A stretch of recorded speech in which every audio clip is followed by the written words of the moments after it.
اللہ وبرکاتہ۔ رمضان کے بعد کیا کرنا چاہیے؟ جب رمضان کا مہینہ ختم ہوتا ہے تو ایک عجیب احساس ہوتا ہے، خوشی بھی ہوتی ہے اور اداسی بھی۔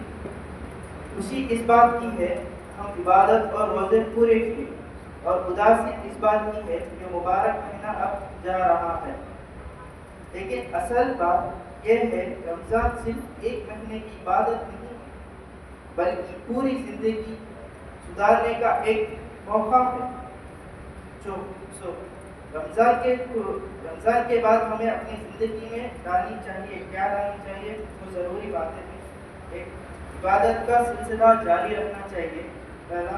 دوسرا، روزہ رکھنے کی عادت برقرار رکھنی چاہیے، اور تیسرا، صدقہ اور زکوٰۃ دیتے رہنا، اور چوتھا، رشتہ دار اور دوست سے اچھے برتاؤ کرنا ہے، پانچواں، اپنی زندگی کا محاسبہ کرنا، سیلف امپروومنٹ، اینڈ چھٹواں، اپنی آخری منزل یاد رکھنی چاہیے، ساتواں،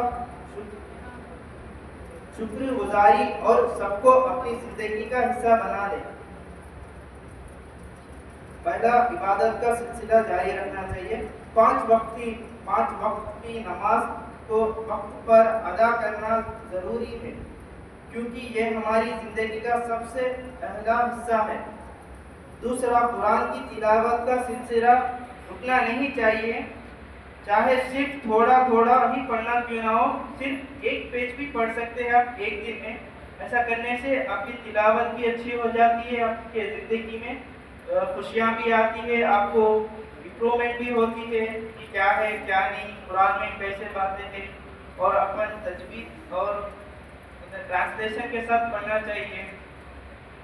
دعا اور توبہ کا عادت بنانی چاہیے، جیسا ہم نے رمضان میں اللہ سے معافی اور رحمت کی دعا کی تھی۔ تہجد کی عادت کو رمضان میں رکھتی ہے۔ دوسرا، روزہ رکھنے کی عادت برقرار رکھنی ہے۔ شوال کے 6 روزے ضروری رہیں، کیونکہ رسول اللہ صلی اللہ علیہ وسلم نے فرمایا کہ جو شخص رمضان کے روزے رکھے اور پھر شوال کے 6 روزے رکھے، اس کے لیے یہ پورا سال روزہ رکھنے جیسا ہوگا۔ صحیح مسلم کی روایت۔ پھر تیسرا، صدقہ اور زکوٰۃ دیتے رہو۔ زکوٰۃ صرف رمضان تک محدود نہیں، ہمیشہ غریبوں اور یتیموں اور ضرورت مندوں کی مدد کرتے رہو۔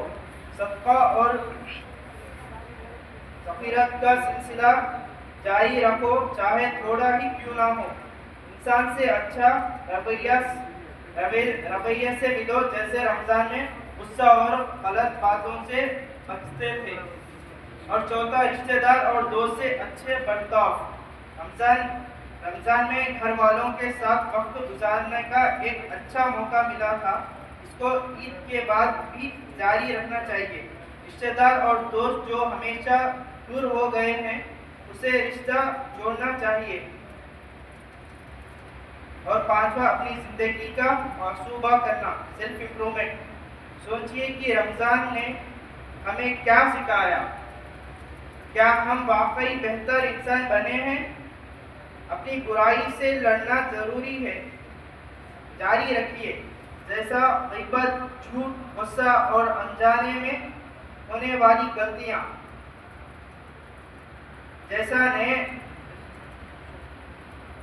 چھٹوا، اپنی آخری منزل یاد رکھنی چاہیے۔ رمضان نے ہمیں یہ یاد دلایا کہ یہ دنیا فنا ہے، اصل زندگی تو آخرت کی زندگی ہے۔ ہر دن اپنی نعمت اور عمل چیک کرنی ہے کہ کیا ہم واقعی اللہ کے راستے پر چل رہے ہیں۔ زندگی کا اصلی مقصد صرف دنیا کا سکون نہیں، بلکہ اللہ کا رضا اور جنت کا قیام ہے۔ ساتواں، شکر گزاری اور صبر کو اپنی زندگی میں حصہ بنا لیں۔ اللہ کا شکر ادا کرنے کے اس نے ہمیں ایک اور رمضان نصیب کرے، آمین۔ اگر رمضان کے بعد عبادت میں کمی محسوس ہو تو ہمت مت ہارو، دھیرے دھیرے اپنی عادت سدھارو۔ اگر کوئی غلطی ہو جائے تو اللہ سے توبہ کرنا کبھی نہ چھوڑو.